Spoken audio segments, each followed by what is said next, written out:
आता सध्या थंडीचे वातावरण असल्यामुळे आपल्या शरीराला गरम पदार्थाची खूप गरज असते आणि त्यामुळेच आज आपण अशीच एक हेल्दी रेसिपी बघणार आहोत, ते म्हणजे ओल्या हळदीचे दूध.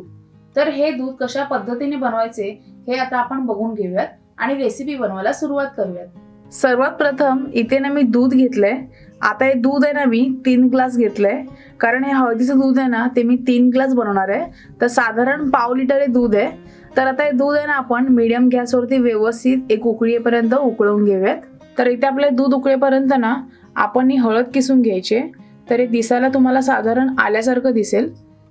तर हे तुम्हाला कोणत्याही भाजीवाल्याकडे सहज मिळेल आणि जर भाजीवाल्याकडे नाही भेटलं ना तर आपलं जे मोठं भाजीचं मार्केट असतं ना, जिकडे भाजीचा बाजार भरतो, तिथे देखील तुम्हाला सहज मिळेल. तर हे इथे मी साधारण असा मोठा तुकडा घेतलाय. तर आता ही ओली हळद आहे आपण स्वच्छ धुवून ह्याची साल काढून घ्यायची आहे, जसं आपण आल्याची साल काढून घेतो. तर इथे आपली ना ओली हळद देखील व्यवस्थित साल काढून झाली आहे. तर आता दुधामध्ये ना सर्वात प्रथम आपण जायफळ घालायचं आहे. तर इथे जायफळ आहे ना मी असं किसून घालणार आहे, असं ताजं घालायचं, म्हणजे असं छान फ्लेवर दुधामध्ये उतरतो. तर असं ताजं जायफळ घालायचं आहे. तर साधारण एक चिमूटभर इतकं आपल्याला किसून घालायचं आहे, जास्त नाही घालायचं आहे. त्याच्यानंतर ना याच्यामध्ये आपण हा दालचिनीचा ना लहान तुकडा घालूयात. आता दालचिनीची आपल्याकडे पावडर वगैरे बनवलेली नसते, पण तुमच्याकडे जर बनवलेली असेल ना तर चिमूटभर दालचिनीची पावडर घाला, आणि जर पावडर नसेल ना तर हा असा दालचिनीचा लहान तुकडा घातला तरी चालेल. आता याच्यामध्ये आपण ही साल काढलेली ओली हळद किसून घालूयात. आता ओली हळद किसून घातल्यानंतर आपण हे दूध आहे ना व्यवस्थित मिक्स करून घेऊयात चमच्याने, आणि गॅस आहे ना पूर्णपणे बारीक ठेवायचा आहे. आता तुम्ही बाजारामध्ये गेलात ना तर तुम्हाला अशी ओली हळद आहे ना बऱ्याचशा ठिकाणी बघायला मिळेल, कारण ही ओली हळद आहे थंडीमध्येच येते. त्यामुळे तुम्हाला बऱ्याच ठिकाणी अशी ओली हळद मार्केटमध्ये बघायला मिळेल. तर नक्की अशी ओली हळद आणा आणि त्याचं दूध नक्की पिऊन बघा. सर्दी, खोकला किंवा आपल्या घशामध्ये कधी कफ होतो ना तर त्यासाठी ना हे ओल्या हळदीचं दूध खूप उपयुक्त ठरतं आणि याच्याने फरक देखील लगेच पडतो. तर इथे मी ना 3 ग्लास एवढं दूध घेतलंय, म्हणजे 3 ग्लास भरून मी दूध घेतलंय. त्यासाठी मी एवढा मोठा हळदीचा तुकडा घेतला होता. तर तुम्ही त्या अंदाजाने हळद वापरा, म्हणजे ओली हळद. जसं की मी तुम्हाला लास्टच्या फ्रीज ऑर्गनाइजच्या व्हिडिओमध्ये बोलली होती ना की या ओल्या हळदीचं ना दूध आम्हाला आमची आई बनवून द्यायची लहानपणी, तर तशाच पद्धतीचं मी तुम्हाला ते दूध बनवून दाखवत आहे.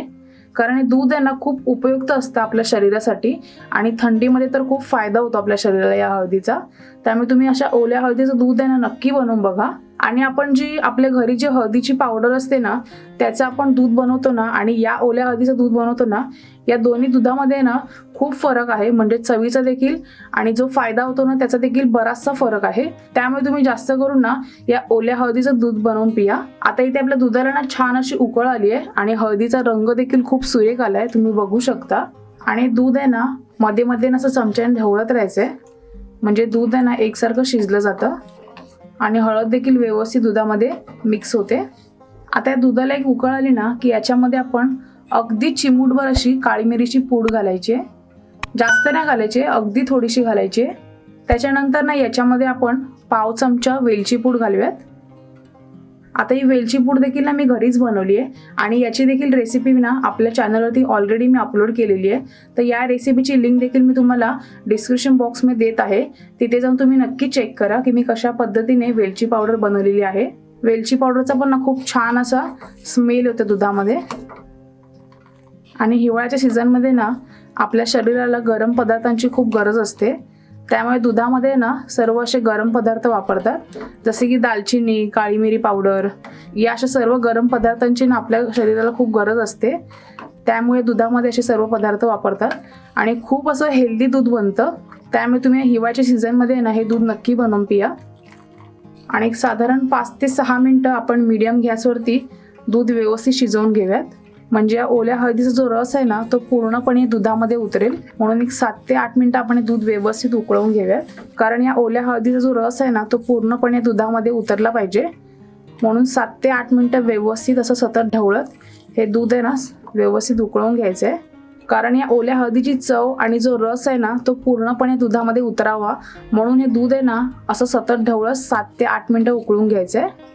आता इथे आपलं दूध व्यवस्थित उकळलं ना की याच्यामध्ये आपण किसलेलं गूळ घालूयात. तर इथे मी साधारण 3 चमचे गूळ घालते. तुम्ही तुमच्या आवडीनुसार कमी जास्त देखील वापरू शकता. आता हे दूध आहे ना पिण्यासाठी खूप हेल्दी आहे, त्यामुळे याच्यामध्ये ना आपण साखर न वापरता गुळच वापरलाय. तर तुम्ही देखील गुळच वापरा किंवा गुळाची जी पावडर येते ना ती वापरला तरी चालेल. तर आता गूळ घातल्यानंतर असं व्यवस्थित सतत ढवळत राहायचं आहे, नाहीतर काय होतं गूळ आहे ना ते खाली भांड्याला लागतं आणि ते खाली चिपकून राहतं. आता आपलं गूळ व्यवस्थित वितळलं ना की याच्यामध्ये आपण थोडंसं साजूक तूप घालायचं आहे. तर इथे मी साधारण पाव चमच्याहून थोडंसं जास्त घेतलंय. तर हे तूप आपण या दुधामध्ये घालायचं आहे. आता इथे साजूक तूप आहे ना हे ऑप्शनल आहे, तुम्हाला जर वापरावंसं वाटलं तर वापरा किंवा नाही वापरलं तरी चालेल. पण साजूक तूप देखील आपल्या शरीरासाठी खूप हेल्दी आहे, खूप फायदेशीर आहे, म्हणून थोडंसं मी साजूक तूप वापरलंय. पण तुम्ही जर वापरत असाल ना तर साजूक तुपच वापरा, बाकी डालडा वगैरे काही वापरू नका. तर आता साजूक तूप घातल्यानंतर आपण अजून एक 2 मिनटं एक उकळ काढून घेऊयात, म्हणजे सर्व साहित्य व्यवस्थित एकजीव होईल. तर इथे आपले दूध आहे ना व्यवस्थित उकळलेलं आहे आणि तयार झालंय. हे बघा छान असं रंग आलाय. तर आता आपण गॅस बंद करूयात आणि दूध आहे ना आपण व्यवस्थित गाळून एका ग्लासमध्ये काढून घेऊयात. अशा प्रकारे इथे आपले अगदी हेल्दी असे ओल्या हळदीचे दूध तयार झालेले आहे.